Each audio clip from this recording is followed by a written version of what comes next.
Hello and welcome. Tonight we travel back to the heart of a great empire, to a city of marble and commotion, of power and tradition. We are returning to ancient Rome.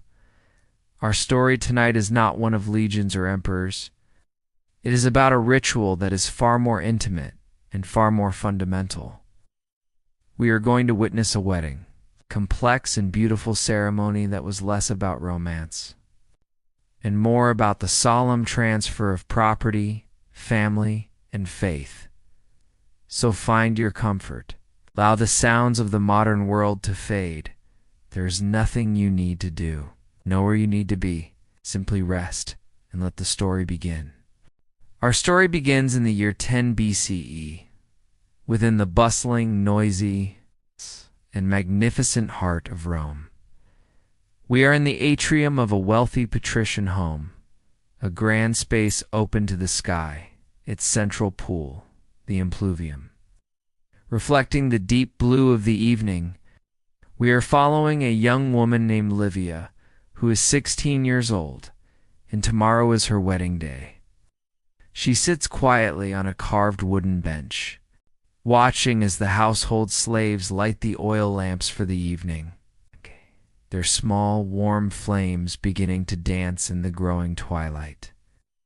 The air is warm and smells of jasmine from the garden, of cedar smoke from the kitchen, and of the thousand other scents of a Roman evening.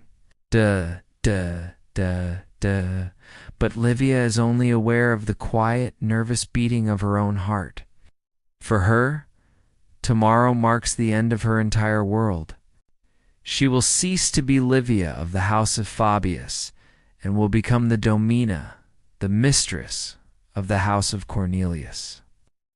She will leave the home she has known her entire life, leave the protection of her father's authority, and pass into the legal and physical possession.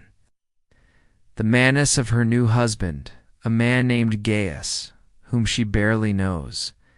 This is the reality of a Roman marriage for a girl of her class. It is not the culmination of a love story, but the beginning of a duty. It is a contract, a sacred and binding alliance between two powerful families, and she is the living, breathing seal of that contract. The legal foundation for this day was laid a year earlier at a ceremony called the sponsalia. Livia remembers it well. It was a formal, serious affair held in this very atrium. Her father and Gaius's father, the two great patres familias, stood before their assembled families and formally agreed to the terms of the union. There was no poetry, no talk of love. There was talk of the dowry, a vast sum of money, land, and property that her father would transfer to Gaius's family upon the marriage. This dowry was her contribution to her new family, and it would remain legally hers, though her husband would manage it. The marriage contract, a complex document written on wax tablets, was read aloud and signed by both fathers. Then came the giving of the gifts. Gaius, a man some 10 years her senior, whom she had met only twice before, had stepped forward. He had not looked her in the eyes, but had formally presented her with a simple, unadorned iron ring, the annulus prenubis. It was not a symbol of romance, but of a binding legal agreement. Her father had taken her left hand, and with great ceremony, Gaius had placed the ring on her fourth finger. It was believed, according to the ancient wisdom of the Egyptians and Greeks, that a special nerve, the vena amarus, ran directly from this finger to the heart. The iron of the ring was a symbol of strength and permanence. From that moment, she was promised. She was no longer a free agent. She was the betrothed of Gaius Cornelius. Now, on the eve of the wedding itself, the final rituals of her girlhood must be performed. Her mother, a calm and dignified woman named Aurelia, comes to her side. It is time.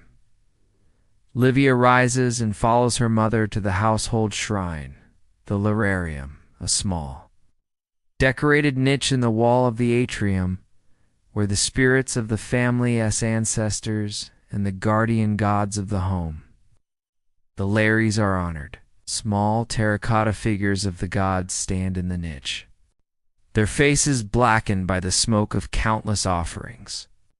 This is Livia's final act as a daughter of this house. With a solemn heart, she takes the symbols of her childhood, which she has gathered in a small basket. First, she takes out her dolls, beautifully crafted figures of wood and wax, with whom she has spent countless hours playing in the safety of the women's quarters. She carefully places them at the feet of the household gods. She is no longer a child who plays with dolls. Tomorrow she will be a woman, expected to raise children of her own. Next, she takes out her bulla praetexta. It is a small golden locket that she has worn around her neck every day of her life since she was an infant. It contains a collection of protective amulets, charms to ward off evil spirits and bad luck. It is the sacred symbol of her freeborn status and her protected childhood under the watch of her father. Now her protection will come from her husband. She unclasps the golden chain, and with a trembling hand she hangs the bulla in the shrine. With this act, she formally renounces the protection of her father's house. Her childhood is officially over. Finally, she dedicates her childish clothing, the simple, bordered toga of a young girl, the toga praetexta. Tomorrow, she will wear the clothes of a married woman, a matron, a matrona. The ritual is quiet, simple, and deeply emotional. It is a symbolic death and a preparation for a rebirth. She has shed the skin of her old life, and now she must prepare for the new. She spends the rest of the evening in the quiet company of her mother and sisters. Their conversation soft and subdued, a gentle, supportive presence as she stands on the great and terrifying threshold between two lives. With the solemn rites of her childhood now complete, Livia is led by her mother Aurelia to a quiet room where her wedding attire has been laid out in careful, reverent order. If the rituals at the shrine were about shedding her past, then these garments are the physical embodiment of her future. Each piece is heavy with centuries of tradition and symbolism. A uniform that will transform her from a daughter of one family into the matron of another. She looks at the clothes, not with the excited anticipation of a modern bride, but with a deep and solemn sense of awe, as if she were a priestess looking upon her sacred vestments. The centerpiece of the ensemble is the tunica recta. To a casual observer, it might look simple, a long, sleeveless tunic of pure white wool. But its importance lies not in its ornamentation, but in its creation. The tunic is straight because it was woven on a traditional upright loom, the tela anserina, a method that was ancient even to the Romans of this era.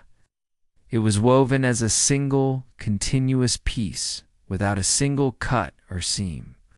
This unbroken, seamless construction was a powerful symbol of the bride's purity and her untouched whole state.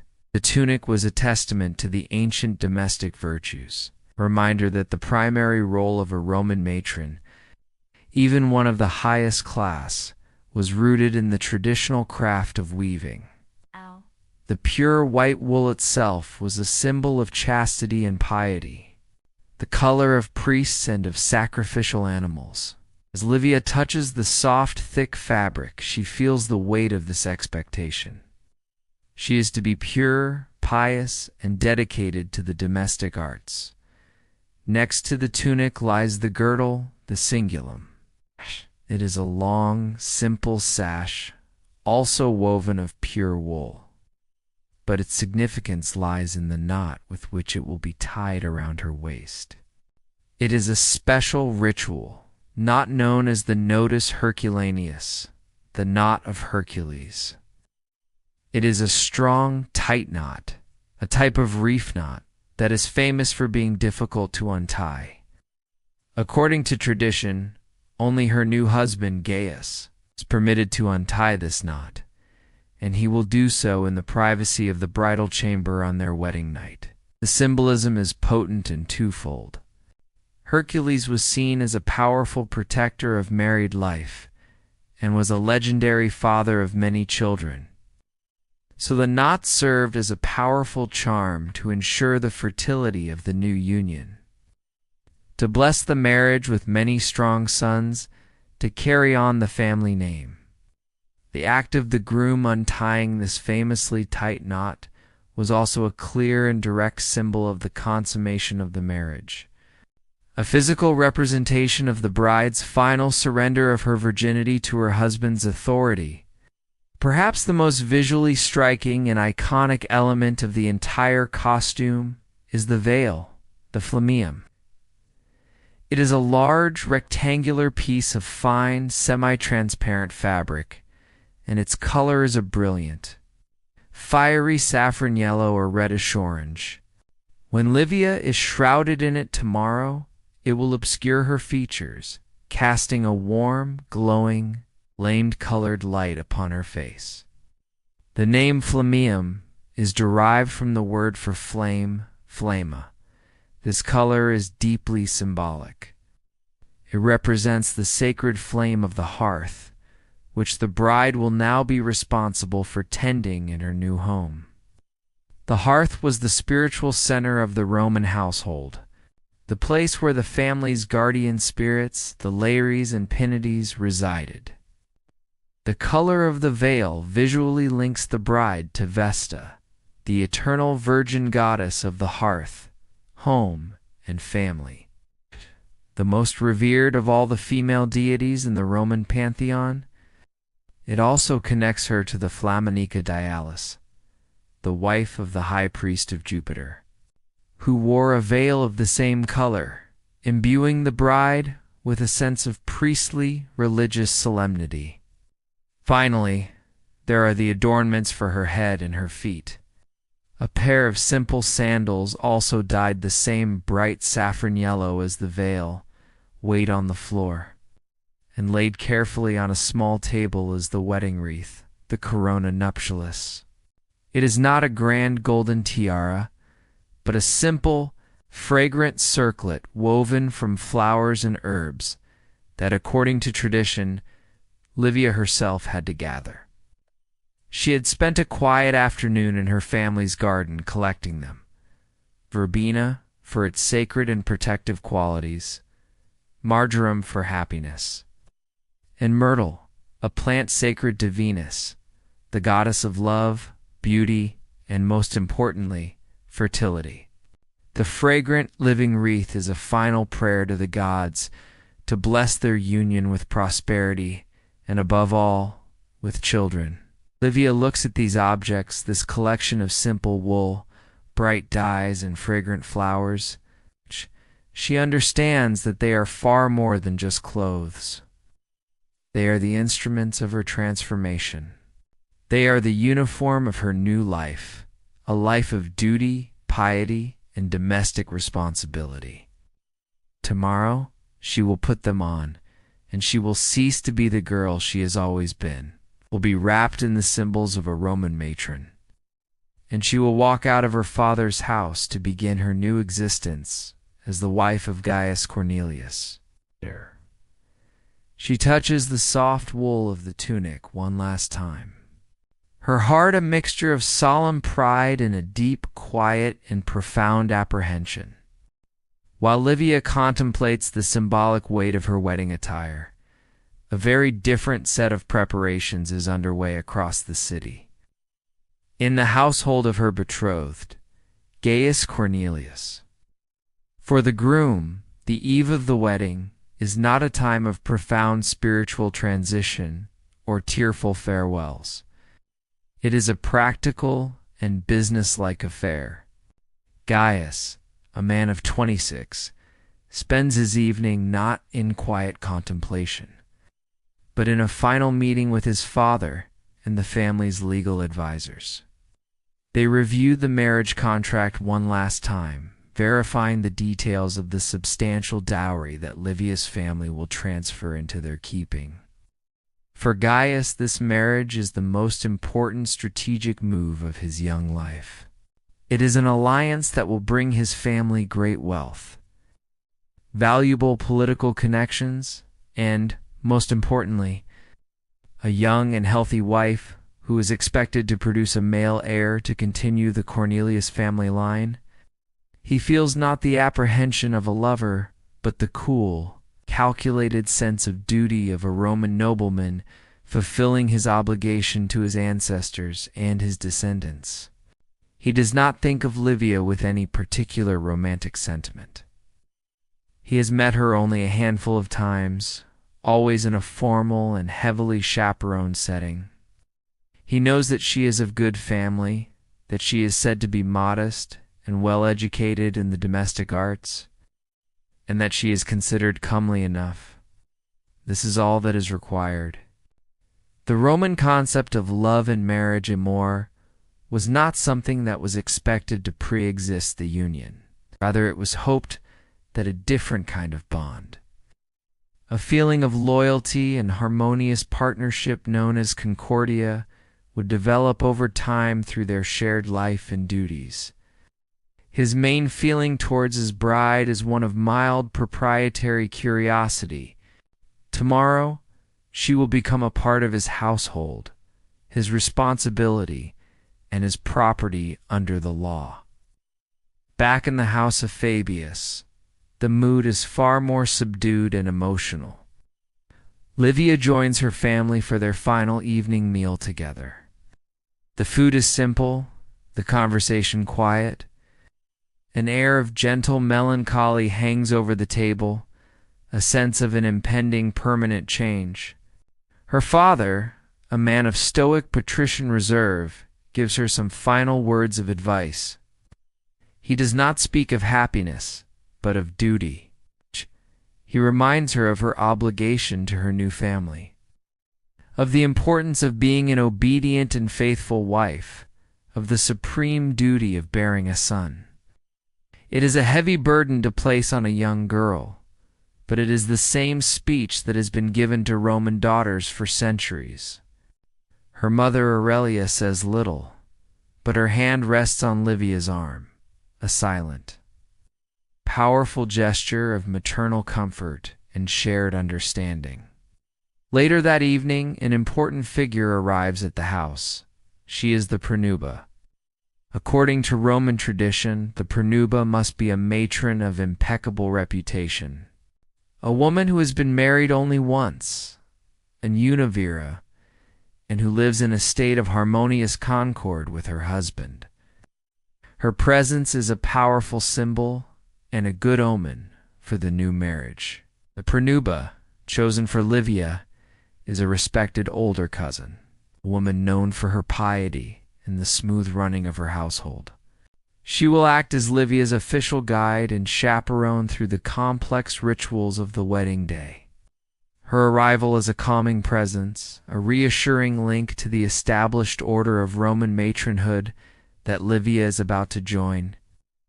The pronuba will sleep in the house tonight, a guardian of the bride's final night of virginity. Finally, the long, emotionally exhausting evening comes to an end. Livia, escorted by her mother, goes to her bedchamber for the last time. The room is a sanctuary of her childhood. She looks at the familiar painted frescoes on the walls, the small wooden chest that holds her personal belongings, the window that looks out over the family's quiet inner garden. Every object, every shadow is imbued with a lifetime of memories, and she knows that she will never sleep in this room again. Tomorrow, she will sleep in the house of a man who is almost a stranger, in a bed she has never seen. A wave of profound sadness and a deep, cold fear washes over her. For all her training, for all her understanding of her duty, she is still just a girl of 16, standing on the precipice of an immense and terrifying unknown. She will miss the familiar comfort of her mother's presence, the quiet companionship of her sisters, the very air and light of her home. But she knows that there is no other path. This is her destiny, the destiny of every Roman girl of her class. She is a vessel for the continuation of the family, a link in a great ancestral chain. Her mother helps her prepare for bed, her movements full of a gentle, unspoken tenderness. Livia lies down on her familiar mattress, and Aurelia sits with her for a time, stroking her hair until her breathing becomes slow and regular. She finally falls into a fitful and dream-filled sleep. She dreams of dolls with sad faces, of bright saffron-colored flames, and of a strong, unbreakable knot. She is sleeping, for the last time, as a daughter of the house of Fabius. In the next room, the seamless white tunic and the flame-colored veil lie waiting in the darkness, ready to claim her in the morning and transform her into a Roman wife. Livia is woken before the sun has fully risen. The sounds of the household are different today. The usual morning bustle is replaced with a more quiet, formal, and purposeful sense of activity. Today is the day of the ceremony, and a feeling of sacred solemnity has settled over the house. She is given a simple meal to eat, but her stomach is a tight knot of nerves, and she can barely manage a few bites of bread and fruit. Soon after, her mother, Aurelia, and the respected matron, the Pronuba, enter her chamber. It is time for her transformation to begin. The most critical and time-consuming part of the bride's preparation is not the dress, but the hair. The traditional Roman bridal hairstyle, the sexcrines, is an ancient, complex, and deeply symbolic coiffure. Livia is seated on a low stool in the center of the room, and her long hair, washed and scented the night before, is unplaited and combed out by her mother. The Pronuba then approaches, holding a long iron object that has been polished to a dull sheen. It is a spearhead, the hesta calabaris. I say this is not a real weapon of war, but a ceremonial replica, its tip blunted. It is a symbol of immense antiquity and power. According to tradition, it must be a spear that has been used to kill a gladiator, though more often it is simply a ritual object passed down through the family. Using the blunted point of this spearhead, the Pronuba carefully and with great ceremony parts Livia's hair down the middle. The cold, heavy iron against her scalp sends a shiver through her. The symbolism of the act is potent and unavoidable. The spear is the ultimate symbol of Roman conquest and masculine power. By having her hair parted with it, Livia is being ritually conquered, her life as an independent daughter brought to an end, preparing her for life under the absolute authority, the manus of her husband. The spear also serves as a symbolic reminder of the legendary founding of Rome. When the first Romans, lacking wives, abducted and forcibly married the women of the neighboring Sabine tribe, this ritual is a faint, civilized echo of that foundational act of marital violence. Once the initial parting is made, the Pronuba and Aurelia begin the long and intricate process of creating the 6 locks. They divide the hair into 6 distinct sections, 3 on each side of the part. Each of the 6 locks is then carefully and tightly braided. These braids are not left to hang down, but are coiled, looped, and pinned to her head with long hairpins made of polished bone or ivory, creating a complex, almost architectural structure. The entire hairstyle is built up, forming a kind of woven crown upon her head. The process takes hours, requiring immense patience from Livia, who must sit perfectly still, and great skill from the two older women. The symbolism of the 6 locks is a matter of ancient and sacred tradition. It is believed to be connected to the 6 Vestal Virgins, the eternal guardians of Rome's sacred flame. By adopting their hairstyle for this single day, the bride is imbued with their qualities of purity, piety, and devotion to the hearth, all essential virtues for a new Roman matron. When the hair is finally complete, the dressing begins. Livia stands, and the women slip the pure white seamless tunica recta over her head. The soft, heavy wool feels comforting and formal. Then her mother takes the woolen girdle, the cingulum, and wraps it around Livia's waist. She ties it in the front with the famously strong and intricate knot of Hercules, the nodus herculaneus. The knot sits firmly at her waist, a constant physical reminder of her virginity, a seal that only her husband is permitted to break. The final, transformative act is the placing of the veil. The pranuba takes the magnificent saffron-colored flammeum. It is a large, fine, and almost translucent piece of fabric. She drapes it carefully over Livia's elaborate hairstyle. It's fiery, semi-transparent color completely shrouding her head and face. Livia's view of the world is instantly transformed. She now sees everything through a warm, shimmering, orange-yellow haze. Her own identity seems to disappear behind this sacred flame-colored screen, turning her from Livia, the individual, into the bride, a symbolic and almost anonymous figure. Finally, the fragrant wreath of myrtle and verbena is placed gently on her head. Over the veil, and her saffron-colored shoes are put on her feet. The transformation is complete. She looks at her vague, flame-colored reflection in a polished bronze mirror. The person looking back is a stranger, a formal and sacred icon of Roman womanhood. She is ready. She is now led to a quiet room to wait, her heart pounding a slow, steady rhythm in her chest. She can hear the sounds of guests arriving in the atrium, the low murmur of voices, the rustle of togas. The house is filling with people. Ceremony is about to begin. Livia waits in the quiet of the small room, a silent, flame-colored statue. The house is now filled with the low hum of the assembled guests. She can hear the murmur of voices, the soft rustle of togas, the occasional cough. The entire family and the entire family of her husband Tubi are gathered in the atrium waiting. But the ceremony cannot yet begin. Before any human contract can be sealed, the approval of the gods must be sought. For the Romans to begin a marriage against the will of the gods would be to invite certain disaster.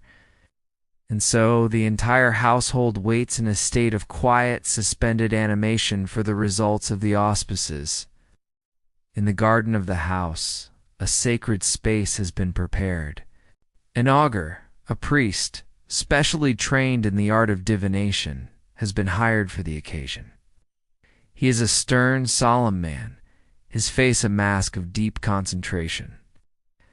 A sheep, carefully selected for its health and lack of blemishes, is brought to a small, temporary altar. With a prayer to the gods, particularly to Jupiter, the king of the gods and the ultimate source of all omens, the animal is ritually sacrificed. The atmosphere is tense and profoundly serious. This is not a barbaric act, but a sacred and scientific procedure, a way of directly consulting the divine. The augur then performs the extispicy, the reading of the entrails. The liver of the sheep, believed to be the mirror of the heavens, is carefully removed and placed on a platter. The augur examines it with an expert's eye. He looks at its color, its lobes, its texture.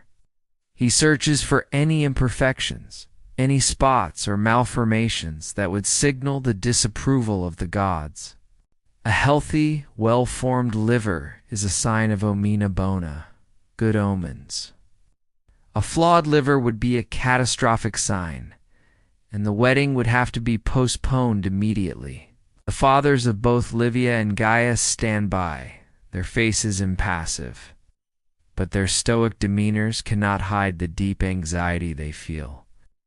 The fate of their family's new alliance hangs on the shape and color of this single vital organ. After what feels like an eternity, the augur completes his examination. He turns to the two fathers and gives a single solemn nod. The liver is perfect. The omens are favorable. The gods have given their blessing. A quiet, almost imperceptible sigh of relief passes through the assembled guests in the atrium as the news is relayed. The divine permission has been granted. The human ceremony can now proceed. With the auspices cleared, the formal proceedings begin. The groom, Gaius, and his party of family and friends, who had been waiting respectfully outside the main atrium, now formally enter. Gaius is dressed in his finest, whitest toga, the toga pura, its folds arranged in a precise and dignified manner. He, too, wears a wreath of fragrant flowers on his head. He walks to the front of the atrium and takes his place. His expression is serious and as formal as the occasion demands. Now it is the bride's turn. The door to the room where Livia has been waiting opens, and she is escorted into the atrium by the pranuba. This is her first appearance, and a hush falls over the assembled guests. She walks with slow, measured steps, her gaze modestly directed towards the floor. Her entire being is shrouded in the fiery, semi-transparent haze of her saffron veil. She is not Livia, the girl they know. She is a sacred and symbolic figure, an icon of Roman bridehood. Through the shimmering veil, the world is a blur of white togas and the expectant, upturned faces of the guests.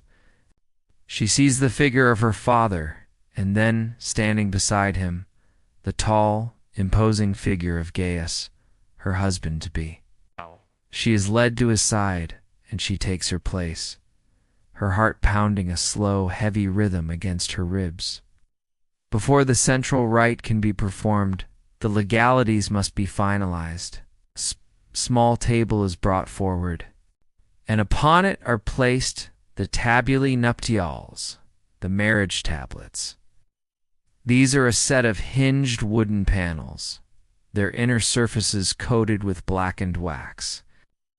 The full terms of the marriage contract, including the precise inventory of the dowry, are inscribed into the wax. The contract is read aloud one last time by a legal witness.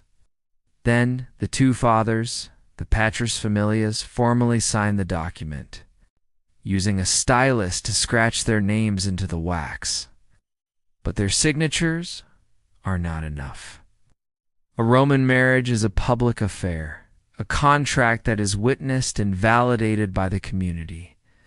A line of 10 witnesses, all adult male Roman citizens of good standing, step forward. One by one, they add their own signatures to the contract. Then, each man takes the signet ring from his finger, a ring bearing his unique family seal, and presses it into a blob of soft wax affixed to the tablets, leaving a permanent legal impression. This long, formal, and rather unromantic procedure is a crucial part of the day. It is a stark reminder that what is happening here is not just a union of two people, but a serious and legally binding transfer of property and a formal alliance between two great families. With the 10th seal pressed into the wax, the The legal foundation of their marriage is secure. With the legal contract signed and sealed, the air in the atrium shifts. The business of the union is concluded. The sacred and symbolic rites may now begin. The two families, now legally bound, turn their attention to the household shrine, the lararium, where a small offering is to be made to seal the pact in the eyes of the gods.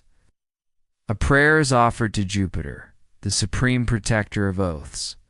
A prayer is offered to Juno, the goddess of marriage and childbirth, who will be the bride's special guardian in her new life. And a prayer is offered to the ancestral spirits of both families, asking them to witness and to bless this new alliance that will unite their bloodlines. A small amount of wine is poured as a libation. In a sacred salted flour cake, the mola salsa is crumbled and offered on the small altar. The scent of the wine and the burning offering fills the air, a fragrant seal on the divine approval of the day. Now, the moment has arrived for the central and most visually potent ritual of the entire wedding. The dextrium iunctio, the joining of the right hands. Livia and Gaia stand facing each other before the assembled guests. The pronuba, the respected matron of honor, steps between them. 8. She is the human agent who will facilitate this sacred bond. Her presence, as a woman in a long and successful marriage, is a living embodiment of the Concordia, the domestic harmony that this new couple hopes to achieve. With a slow and deliberate solemnity, the pronuba first takes Livia's right hand. Then she takes Gaius's right hand. She gently places their hands together, palm to palm, fingers clasped. This simple, quiet gesture is the physical climax of the ceremony. It is the visual representation of their new union. The right hand, the dextra, was for the Romans the hand of fidelity, loyalty, and legal agreement. A handshake was the way a binding contract was sealed. By joining their right hands, Livia and Gaius are making a solemn, non-verbal pledge of fides, a vow of mutual trust and faithfulness that will be the foundation of their life together. They are no longer two separate individuals. Their lives are now physically and legally intertwined.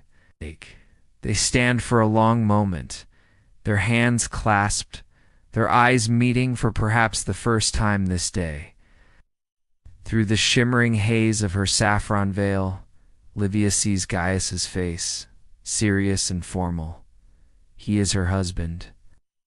The thought is both terrifying and strangely calming. This is her new reality, her new life. With their hands still joined, the time has come for the spoken vows. But these are not vows in the modern sense of a personal declaration of love. It is a single ritual formula, a declaration of identity. The pronuba prompts Livia, and in a voice that is quiet but clear and steady, Livia speaks the ancient and irrevocable words, Ubi to Gaius, ego Gaia. Where you are Gaius, I am Gaia. The meaning of this phrase is absolute. It is a complete and total declaration of her entry into her husband's life and identity. Gaia, the archetypal Roman woman's name, represents her acceptance of her new role. She is stating that his home is now her home, his family is her family, and his identity is now her identity. She has renounced her own family's name and has become a Cornelius. It is a vow of loyalty not just to him as a man, but to his entire lineage, his household gods, and his social standing. It is the verbal seal on the transfer of her life from her father's keeping to her husband's. The moment the words are spoken, the solemn tension in the atrium breaks. The assembled guests, who have been watching in reverent silence, erupt in a great collective shout of acclamation. Feliciter, feliciter, the word means happily or good fortune, and it is the traditional Roman cheer for a newly married couple.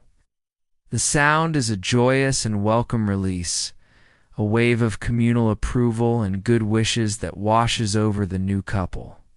The main rites of the ceremony are now complete. Livia and Gaius are, in the eyes of the gods, the law, and the community, husband and wife. The guests crowd around them, offering their personal congratulations.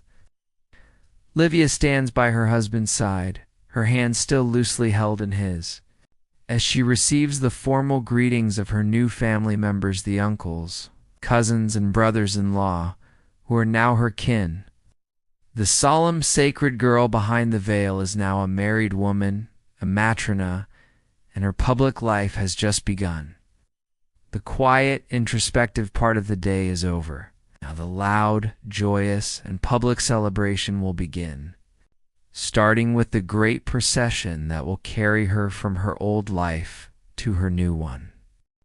With the ceremony concluded and the union sealed, the solemn atmosphere that had filled the atrium begins to dissolve, replaced by a current of joyous celebration. The guests crowd around the new couple, their formal congratulations giving way to more personal and light-hearted well wishes. Slaves move through the crowd, carrying trays of wine sweetened with honey and small sweet cakes, allowing the guests to refresh themselves before the next stage of the day's events. Livia remains by her husband's side, a silent, veiled figure in the midst of the growing festivity. Her part in the rituals is far from over. She must now be physically transferred like a sacred object from the home of her birth to the home of her husband, a journey that is itself a complex and deeply symbolic public performance. As dusk begins to settle over the city of Rome, casting long purple shadows across the atrium, the time for the procession arrives. A new theatrical tension fills the air. It is time for Livia to leave her mother's side forever, and this separation is not to be a gentle one. The groom Gaius steps forward. In a sudden dramatic display, he seizes Livia, pretending to tear her from the powerful protective embrace of her mother Aurelia. Livia, as she has been instructed, plays her part. She cries out, a feigned cry of distress, and appears to struggle against his grip. Her mother and the other female relatives join in the performance, wailing and lamenting as if their beloved daughter is being stolen from them. This strange, ritualized performance of mock violence is a startling and essential part of the wedding. It is a direct and conscious echo of one of Rome's most ancient and foundational myths, the rape of the Sabine women. The legend told how the first generation of Roman men, led by Romulus, were without wives.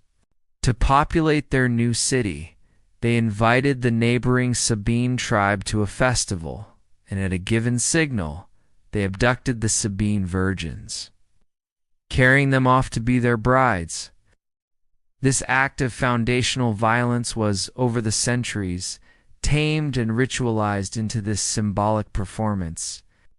By reenacting this myth, every Roman marriage was connected back to the city's primal origins, a reminder that the transfer of a woman from one family to another was, at its core, an act of possession and conquest. It was a clear, dramatic statement that Livia was no longer under her father's protection. She now belonged entirely to Gaius. Once the mock struggle is over, the formal procession, the deductio, is assembled. It is a noisy, joyful, and highly symbolic parade, designed to publicly announce the new marriage to the entire community. Livia, the bride, is the center of it all. She does not walk alone. She is flanked on either side by two young boys, their hands holding hers. According to the strict rules of tradition, these must be boys whose parents are both still living, their intact families seen as a powerful omen for the longevity and health of the new union. Ahead of them walks a third boy, also with both living parents, who has been given the honor of carrying the wedding torch, the te de nuptialis. This is not just any torch. It is made from the wood of a hawthorn tree, the Spina alba, a plant believed to possess powerful protective qualities. This torch has been lit from the sacred fire burning on Livia's family hearth. As she walks through the streets, she is symbolically carrying the sacred fire and the good fortune, the felicitas, of her ancestral home with her, to kindle the hearth of her new home. Accompanying Livia are her 3 personal attendants, who carry the symbols of her new domestic life. One carries a distaff, a tool used for holding raw wool. The other carries a spindle, the tool used for spinning that wool into thread. These simple domestic objects are a public declaration of her new role. She is to be a diligent and industrious matron, a keeper of the household, a woman whose virtue is expressed through the traditional craft of woolworking. With the bride and her attendants in place, the rest of the procession forms around them, the groom, the 2 families, and all the wedding guests. As they prepare to move, a group of flute players strikes up a lively, shrill tune. The moment the procession spills out from the quiet of the atrium into the public street, the guests erupt into song. They are singing the traditional wedding hymns, the hymeni, ancient and raucous songs filled with bawdy jokes, licentious advice for the groom, and playful teasing of the bride. This loud, boisterous, and slightly unruly noise is an essential part of the procession. It is a joyous sound, intended to celebrate the new union, but it also serves a deeper, more superstitious purpose. It is believed that the noise, the laughter, and the crude jokes will ward off any evil spirits or malicious forces that might be jealous of the couple, as happiness and seek to harm them on this magical liminal night.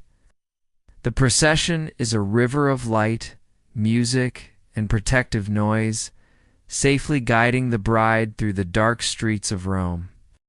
The procession spills out into the narrow, cobblestoned streets of Rome. The city at night is a world of deep shadows and flickering light.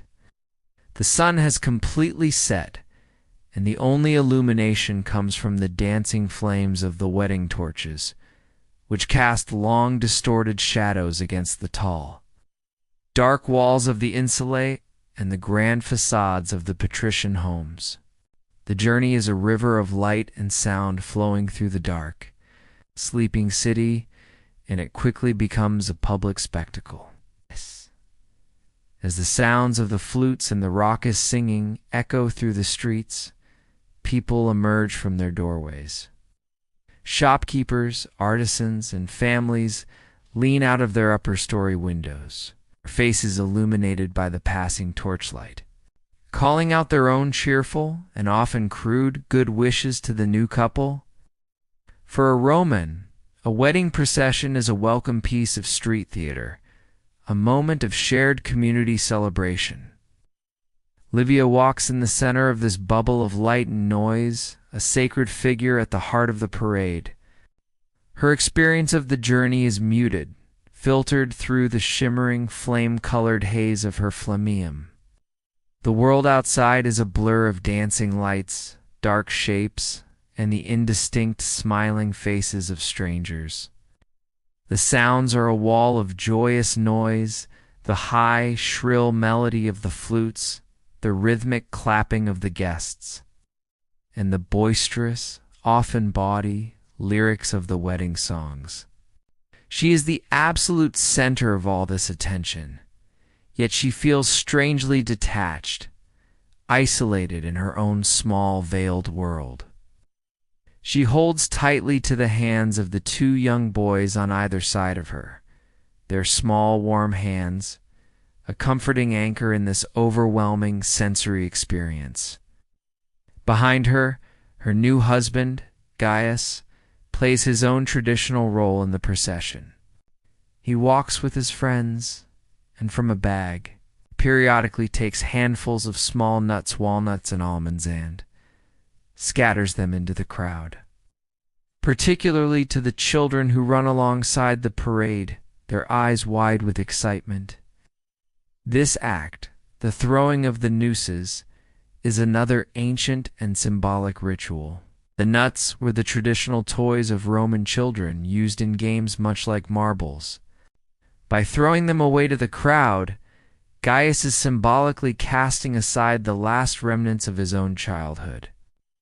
It is a public declaration that he is leaving the frivolous pastimes of his youth behind and is now ready to assume the serious, adult responsibilities of a husband and a father, the head of a new family. The nuts were also a well-known symbol of fertility, and scattering them was a way of casting a charm, a prayer to the gods to bless the new union with many children. The procession moves slowly, deliberately taking a long and winding route through the city. This is by design. The journey is meant to be seen, to be a public announcement of the new alliance that has been forged between two great families. It is a display of status and of communal joy. Livia can feel the unevenness of the cobblestones through her thin, saffron-colored sandals, and her legs begin to ache from the slow, deliberate pace. Her elaborate hairstyle, the sex crines, feels heavy on her head, and the fragrant wreath of myrtle and verbena begins to wilt slightly in the heat of the torches. She is in a liminal state, a person in transit, no longer belonging to the house of her father, but not yet having arrived at the house of her husband. She is, for this brief, strange journey, a citizen of the streets, her identity defined only by her role as the bride. Finally, after what seems like an eternity, procession turns into a familiar street, and Livia sees the destination ahead. It is the house of Gaius Cornelius, her new home. It is a grand patrician domos, its entrance brightly lit with extra oil lamps and torches in her honor. The heavy wooden doorposts have been decorated by the women of Gaius's family with garlands of fresh flowers and wound with soft white woolen ribbons, symbols of chastity and domesticity, ready to welcome the new mistress of the house. The procession comes to a halt before the brightly lit doorway.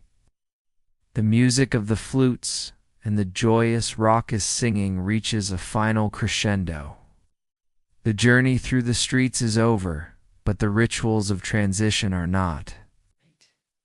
Livia now stands on the threshold, the liman of her new life.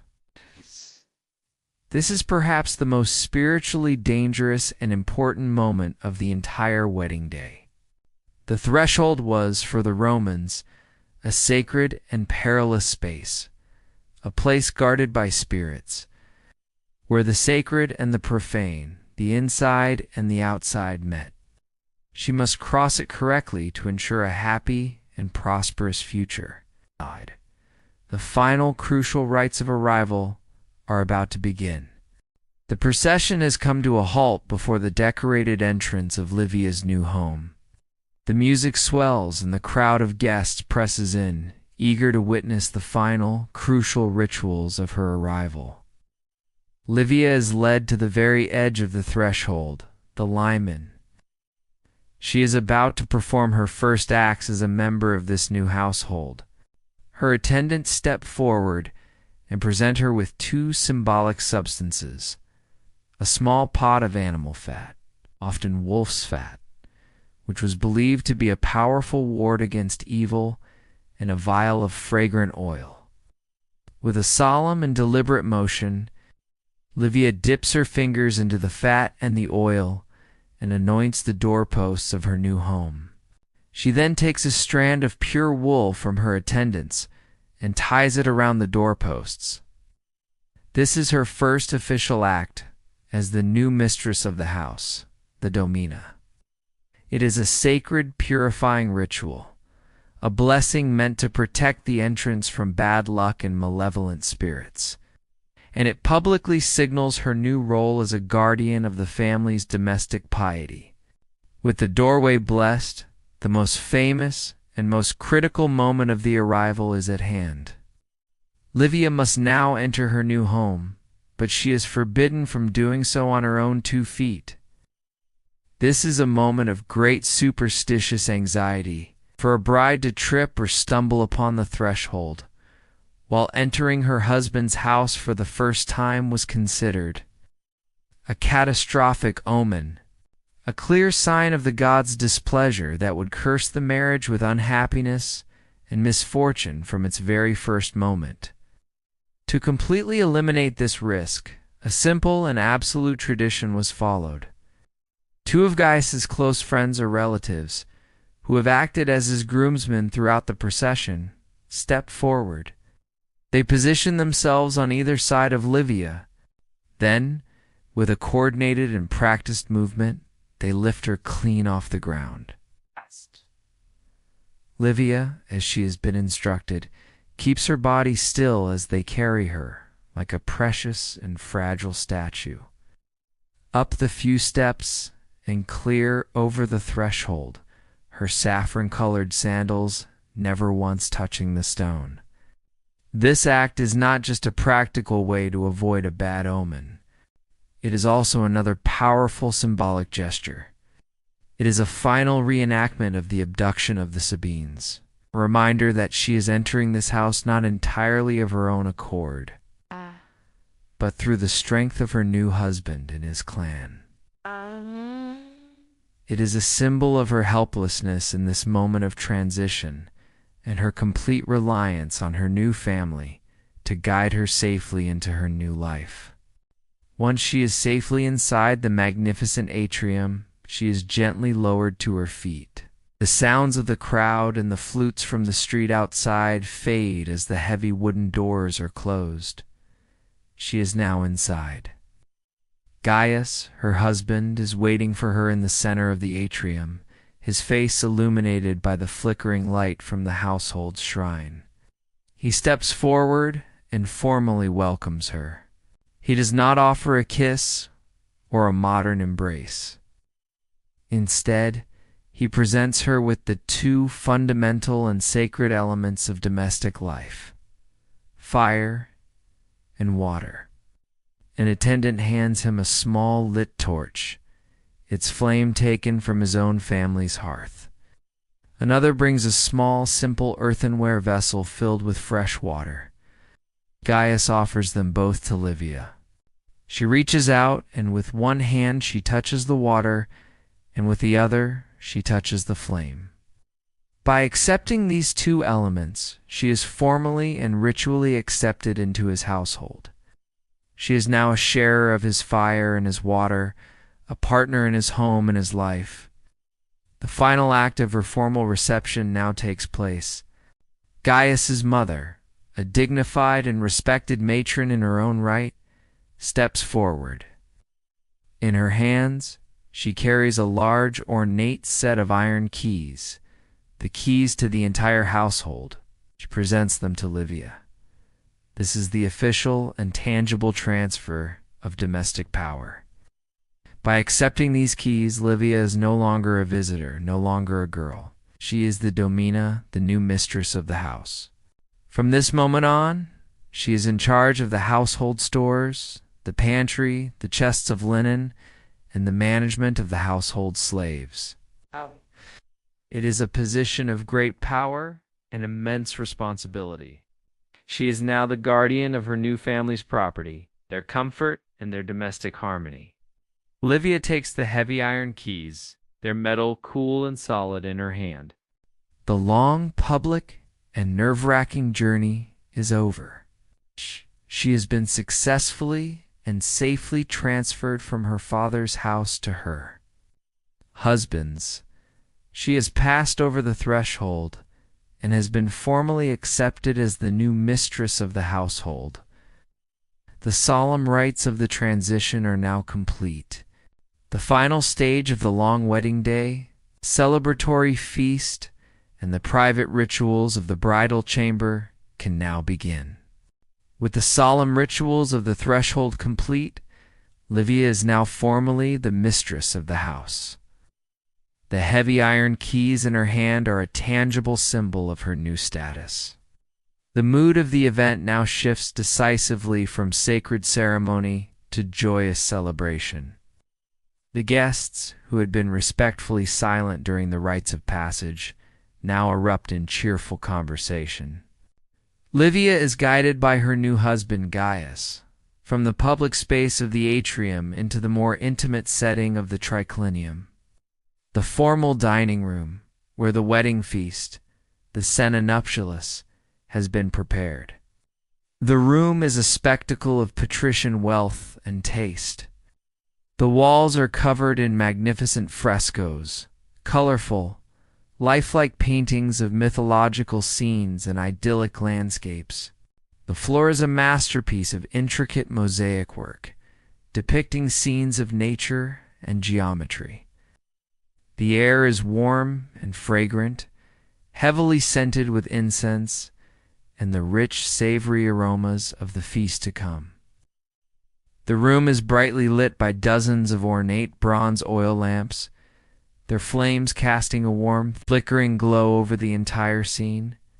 In one corner, hired musicians are playing a gentle, celebratory melody on a lyre and a flute. 3 large, cushioned dining couches are arranged in a U shape around a central, low table made of polished citrus wood. It is here that the male guests of honor, including Gaius and Livia's father, will recline. As was the custom for formal Roman dining, as the new bride, Livia, is given a place of special honor. She does not recline with the men, but is seated on an elegant habacked chair, the sella, placed next to her husband's couch. Her role tonight is not that of a casual diner, but of a dignified, almost symbolic presence. The feast begins. It's an army of household slaves, moving with quiet, practiced efficiency. Begins to bring in the first course, the gustaccio, or appetizers. There are platters of dark, glossy olives from the family's country estate, small dishes of spiced nuts, and plates of eggs, served with a rich, salty fish sauce known as garum. There are small, grilled fish, drizzled with honey and exotic shellfish, served chilled on beds of snow brought down from the mountains. The guests are served fine Falernian wine mixed with water and honey in a large silver bowl, a crater, and served in beautifully crafted glass goblets. Livia eats very little. A new bride was expected to show modesty and restraint in all things, and a large appetite would be considered unseemly and coarse. She takes a single olive, a few nuts, and sips delicately at her honeyed wine, all from behind the discreet curtain of her saffron veil. Her role is to be seen, to be honored, but to remain a quiet and demure presence at the heart of the celebration. After the appetizers, the main courses, the prime mense, are brought in with great ceremony. The dishes are a testament to the family's wealth and their ability to procure the finest and most exotic ingredients. A whole roasted boar, its skin crackling and brown, is carried in on a massive silver platter, decorated with edible garlands. There is a suckling pig, stuffed with spiced sausages. And there are platters of exotic birds, such as peacocks and flamingos, their colorful feathers reattached after cooking to create a spectacular, if slightly garish, display. These are served with a variety of rich, complex sauces, flavored with imported spices like pepper and ginger. As the wine flows freely, the atmosphere in the triclinium grows more boisterous. Quiet formal conversation of the ceremony gives way to loud laughter, to the animated telling of stories, and to serious discussions of politics and business. The feast is more than just a meal. It is an opportunity for the two newly allied families to bond, to forge the personal and political connections that are the true purpose of this marriage. Gaius, as the host, presides over it all with a generous and confident air, making toasts to the health of the emperor, to the prosperity of his family, and to the fertility of his new bride. The final course, the secundae mensae, or dessert, consists of fresh fruits, dates, figs, and an array of honey-sweetened cakes and pastries. The centerpiece of the dessert course is the wedding cake itself, the mustaceum. It is a dense, sweet cake made with fresh grape must, flour and cheese, and flavored with anise, but it is not meant to be simply eaten. Gaius takes the cake, and in another ancient ritual symbolizing fertility and abundance, he crumbles a piece of it over Livia's head. The sweet, sticky crumbs fall into her elaborate hair and onto her veil.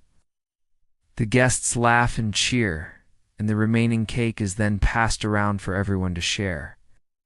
To eat a piece of the wedding cake was to partake in the couple's good fortune and to share in the hope for their future prosperity and, above all, for the birth of many children.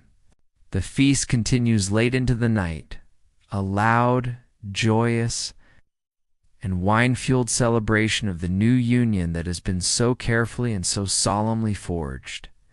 As the night wears on, the boisterous energy of the wedding feast begins to soften. The musicians play quieter, more gentle melodies.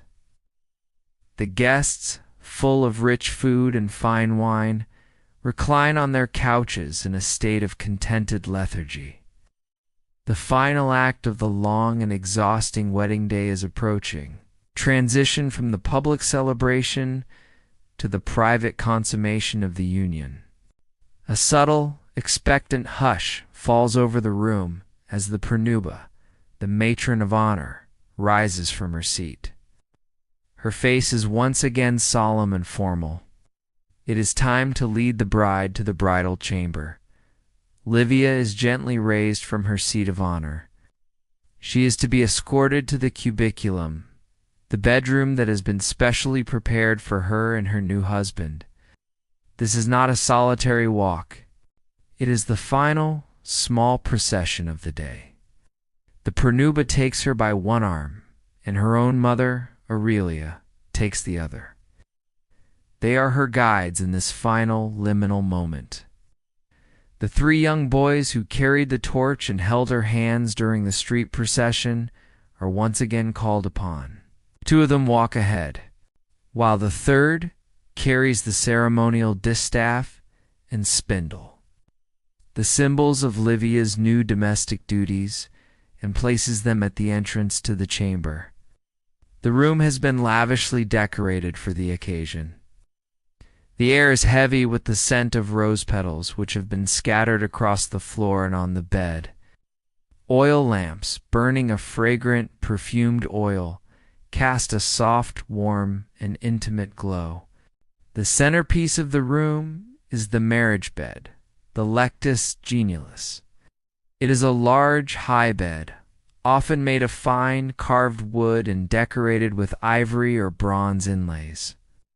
It is a symbolic and imposing piece of furniture, a permanent fixture in the atrium of the house. Though it is only used for the first night of the marriage, tonight it has been moved into the cubiculum and dressed in the finest embroidered linens. Livia is led into this room, and the door is closed, leaving her alone with her mother and the pronuba. The final ritual of preparation now begins. It is the slow, methodical, and symbolic undressing of the bride. The two older women, with gentle and practiced hands, begin to remove the layers of her wedding attire. First, They carefully lift the fragrant wreath of myrtle and verbena from her head. Its scent, which has surrounded her all day, fades, and it is set aside on a small table. Then comes the most significant moment of this preparation. The pronuba gently unpins and lifts the great flame-colored veil, the flammeum. As the saffron-colored fabric is drawn back, Livia's face is fully revealed within her new home for the very first time. The world is no longer a shimmering orange haze. She can see the room clearly now, its soft lamplight, its rich decorations. It is a moment of unveiling, of revelation, a sign that she is no longer a hidden symbolic figure, but a real and present person in this new household. Next, the two matrons begin the long and patient task of undoing her elaborate hairstyle. They remove the dozens of bone hairpins, and one by one they uncoil and unplait the 6 sacred locks, the sex crines. Livia feels the heavy, tight structure on her head begin to loosen, and finally, her long hair is released, tumbling down over her shoulders. The release is a physical relief, but it is also a symbol of her transition from the rigid, formal status of a virgin bride to the softer, more approachable status of a wife. Finally, they help her out of her white, seamless tunica recta. She is left in a simple, soft undertunic. Her transformation is almost complete. She is no longer the sacred, untouchable icon from the ceremony. She is Livia, a young woman, waiting for her husband. The pronuba gives her a few final, quiet words of encouragement and advice.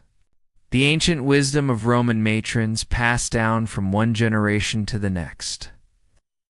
Then, her mother gives her a final, tender embrace, a silent farewell to her childhood. The two older women then leave the room, closing the door softly behind them, leaving Livia alone in the quiet lamplit chamber. She sits on the edge of the high marriage bed, her heart pounding.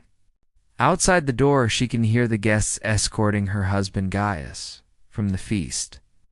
They are singing more of the traditional bawdy wedding songs, their voices meant to encourage the groom and to ward off any evil spirits that might try to interfere with the consummation of the marriage. The singing stops outside the door. There is a moment of silence, and then the door opens. Gaius enters the room alone. The door is closed firmly behind him by his attendants. He and Livia are now, for the very first time, truly alone together. He looks at her, his expression serious in the soft light. He does not speak. He slowly approaches the bed where she is sitting. There is one final ritual to be performed, the one that will truly and irrevocably make them husband and wife. He reaches out not to embrace her, but towards the woolen girdle at her waist. With slow, deliberate fingers, he begins to work at the famously tight and intricate knot of Hercules, the knot that only he is permitted to untie. Gaius's fingers work at the intricate knot of Hercules. In the quiet of the lamplit room, the sound of the woolen fibers rubbing against each other seems incredibly loud. For Livia, this is the final, intimate, and irreversible moment of her long day of transformation. The knot, tied so firmly by her mother to protect her virginity, is a symbol of her old life, her old family, her old identity. As Gaius's determined fingers finally loosen the tight coils, she feels the girdle slacken at her waist. It is done. The final seal has been broken. A marriage is now not just a legal contract in a public ceremony. It is a physical reality. With this simple, silent act, she has fully passed into the possession of her husband. She has completed her journey. Outside the door of the bridal chamber, the remaining guests, their voices soft now, wait for a time. His silence from within the room is the only signal they need. The union is complete. The purpose of the long day has been fulfilled. Quietly, in small groups, they begin to take their leave, their footsteps echoing softly in the atrium as they depart into the Roman night. Leaving the new couple to the privacy of their first night together. The next morning, Livia awakens to an unfamiliar light. She is in a room she does not know, the light filtering through a high window, carrying with it the unfamiliar sounds and smells of a different part of the city. For a confusing moment, she does not know where she is. Then, the memory of the previous day floods back to her, and she understands. This is her new home. This is her new life. Gaius is no longer in the room. He has already risen to begin his day's work in the public world of men. But laid out for her on a wooden chest are new clothes, sent over from her mother's house that morning. She rises and begins to dress, no longer as a girl, but as a wife. She does not put on the simple tunic of her childhood. Instead, she dons the formal attire of a respected Roman matron, the stola.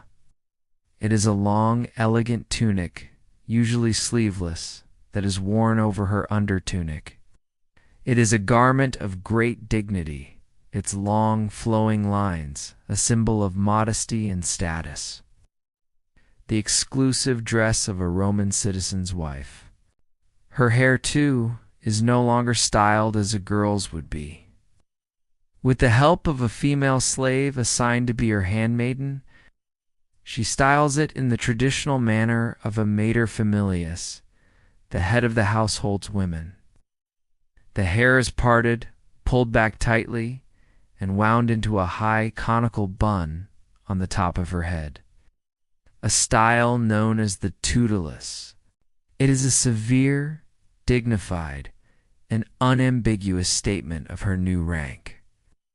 When she is dressed, her first act as the new domina of the house is a religious one. She walks from the bedroom into the atrium, her new home. In the soft morning light, she approaches the household shrine, the lararium of the house of Cornelius. This is the shrine that she will now be responsible for tending. With a quiet prayer, she makes her first offering as the mistress of this house, a small cake, a libation of wine, a pinch of incense. She is formally introducing herself to the guardian spirits of this family, pledging her piety and her devotion to their care. The gods of her childhood have been left behind. These are her gods now. Her new mother-in-law, a formidable and dignified matron, greets her in the atrium. She shows Livia the great household loom, where the female slaves are already beginning their day's weaving. She hands Livia the great ring of iron keys once more, and this time Livia walks to the household storerooms, the celle, and uses one of the keys to unlock the heavy wooden door. She inspects the great earthenware jars of olive oil and wine, the sacks of grain, the stores of dried fruit and salted fish. These are now her domain, her responsibility. Her life of playing with dolls is over. Her new life, a life of management, of domestic industry, of duty, has begun. She stands for a moment in the atrium of her new home, the heavy keys cool in her hand. The wild, emotional, and exhausting journey of her wedding day is over. She has been successfully transferred, transformed, and integrated. She is no longer Livia of the house of Fabius. She is Gaia Cornelia, a Roman wife, a matrona. Her future is now a long, straight, and clearly defined path. It is the path of a Roman noblewoman, to run her husband's household with efficiency and grace, to be a loyal and obedient partner, and, above all, to produce the strong, healthy sons who will carry the name of the Cornelius family into the next generation. It is a life of great honor, of great responsibility, and of very little freedom. And it is a life that she now accepts with a quiet, solemn, and determined sense of purpose. Our story of the Roman wedding is now complete. Livia's long day of transformation has ended, and her new life as a Roman matron has begun. The torches have been extinguished, the vows have been spoken, the contract has been sealed. It was a ceremony that bound together not just to people but to families and the very fabric of Roman society itself. It is time now to let this ancient world of ritual and tradition fade into the past. Allow the sounds of the Roman city to become a quiet, distant echo. Bring your awareness gently back to the comfort of your own room, to the stillness of your own quiet space. Your journey through the day is over. There's nothing more to see, nothing more to do. All that is left is to rest. Let go of all your thoughts and welcome the deep and peaceful sleep that awaits you. Rest well.